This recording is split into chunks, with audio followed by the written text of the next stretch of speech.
നമസ്കാരം. ആയുഷ് മീഡിയയുടെ പുതിയ ലക്കത്തിലേക്ക് ഏവർക്കും സ്വാഗതം. ഇന്ന് ഞങ്ങൾ നിങ്ങളെ പരിചയപ്പെടുത്തുന്നത് രുചികരമായ കുറ്റിപ്പയർ എങ്ങനെ വളരെ എളുപ്പത്തിൽ കൃഷി ചെയ്യാമെന്നാണ്.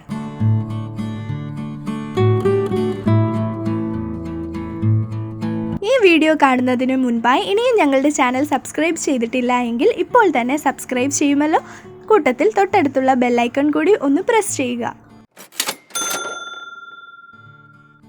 ഒപ്പം തന്നെ ഞങ്ങളുടെ വാട്സപ്പ് ഗ്രൂപ്പ് ലിങ്ക് താഴെ നൽകിയിട്ടുണ്ട്. അതിൽ ജോയിൻ ചെയ്യുന്നവർക്ക് നിങ്ങളുടെ അറിവുകൾ മറ്റുള്ളവരുമായി പങ്കുവയ്ക്കാവുന്നതാണ്.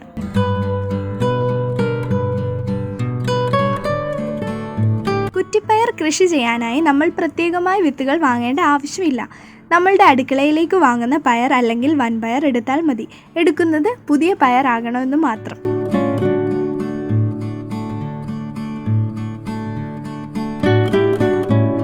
നമ്മൾക്ക് കുറ്റിപ്പയർ കൃഷി ചെയ്യാൻ പ്രത്യേകം സ്ഥലമൊന്നും ആവശ്യമില്ല.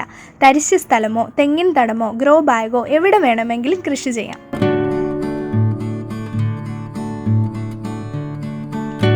പറമ്പിലാണ് കൃഷി ചെയ്യുന്നത് എങ്കിൽ ആദ്യമായി കൃഷി ചെയ്യാൻ ഉദ്ദേശിക്കുന്ന സ്ഥലം കിളച്ച് ചാണകപ്പൊടി, ചാരം, വേപ്പിൻ പിണ്ണാക്ക്, ഒപ്പം വളക്കൂറ് തീരെ ഇല്ലാത്ത സ്ഥലമാണെങ്കിൽ അല്പം എല്ലുപൊടി കൂടി ഇട്ട് ഒന്ന് ഇളക്കിയിടുക.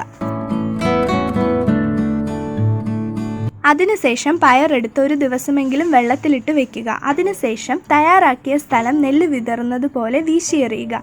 ഇനി വേണമെങ്കിൽ തടമെടുത്തോ അല്ലെങ്കിൽ പ്രത്യേക അകലമിട്ടോ പാകാവുന്നതാണ്.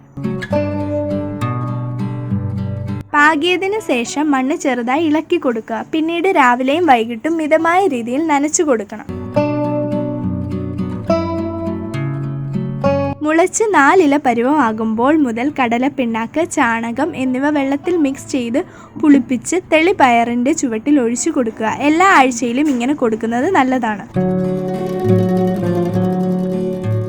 മറ്റ് നീളം പയർ കൃഷി ചെയ്യുന്നത് പോലെ ഇതിന് പ്രത്യേക പന്തലിട്ട് കൊടുക്കേണ്ട ആവശ്യമില്ല. ഉയരമില്ലാത്തത് കൊണ്ട് മറ്റു പയറുകളെ ബാധിക്കുന്ന കീടങ്ങളോ പ്രാണിശല്യമോ ഇവയെ ബാധിക്കില്ല. മറ്റ് ഹൈബ്രിഡ് പയർ ഇനങ്ങളെ അപേക്ഷിച്ച് രോഗപ്രതിരോധ ശേഷി കൂടുതലാണ് ഇതിന്. ഇതിൻ്റെ തണ്ടും ഇലയും നല്ല ആരോഗ്യമുള്ളതാണ്.